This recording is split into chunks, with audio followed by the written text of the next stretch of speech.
warahmatullahi wabarakatuh. Salam sejahtera untuk kita semua. Shalom, Om Swastiastu, Namo Buddhaya, salam kebajikan. Saya Fadila Amalia Syamsul. Pada kesempatan kali ini, saya akan melanjutkan materi hasil diskusi kelompok kami mengenai tindakan atau perbuatan administrasi negara, yang dalam hal ini saya akan membahas mengenai perjanjian mengenai kebijakan pemerintah. Seperti yang sudah kita ketahui, tindakan atau perbuatan administrasi negara adalah segala bentuk aktivitas atau perbuatan yang dilakukan oleh pejabat pemerintahan dalam menjalankan fungsi pemerintahan. Tujuannya adalah untuk menyelenggarakan kepentingan umum dan pelayanan publik.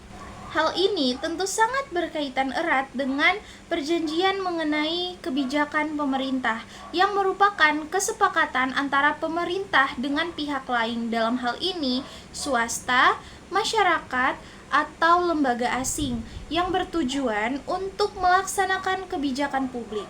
Contohnya, perjanjian pembangunan infrastruktur, investasi publik, atau pengelolaan sumber daya alam. Terdapat beberapa ciri-ciri utama dalam perjanjian mengenai kebijakan pemerintah. Yang pertama, salah satu pihak adalah pemerintah. Dalam hal ini sebagai pejabat administrasi negara.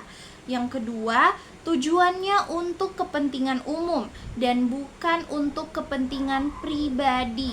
Dan yang ketiga, mengandung unsur kewenangan publik. Artinya, pemerintah tetap memiliki kekuasaan untuk mengatur dan mengawasi pelaksanaan perjanjian. Dan yang terakhir, dapat menimbulkan akibat hukum, baik di bidang hukum publik maupun perdata. Dasar hukum dalam perjanjian mengenai kebijakan pemerintah ini terdapat dalam Undang-Undang Nomor 30 Tahun 2014 tentang Administrasi Pemerintahan. Kemudian, peraturan perundang-undangan sektoral, misalnya Undang-Undang tentang pengadaan barang atau jasa, Undang-Undang tentang kerjasama pemerintah dan badan usaha, dan lain-lain. Kemudian, asas-asas umum pemerintahan yang baik, seperti kepastian hukum, keterbukaan, akuntabilitas, maupun proporsionalitas. Contoh kasusnya itu seperti kerjasama pemerintah dengan swasta dalam pembangunan jalan tol. Kemudian, perjanjian pengelolaan air minum antara pemerintah daerah dan perusahaan swasta, dan kemudian kontrak pemerintah dengan kontraktor dalam proyek nasional. Kemudian, terdapat tanggung jawab dan pengawasan.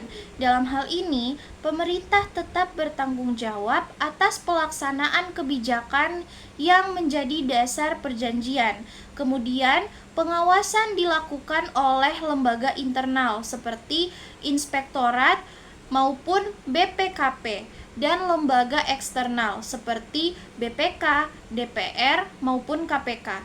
Nah, jika terjadi sengketa, penyelesaiannya bisa melalui peradilan tata usaha negara apabila menyangkut kewenangan administrasi, dan peradilan umum atau arbitrase jika menyangkut hubungan keperdataan.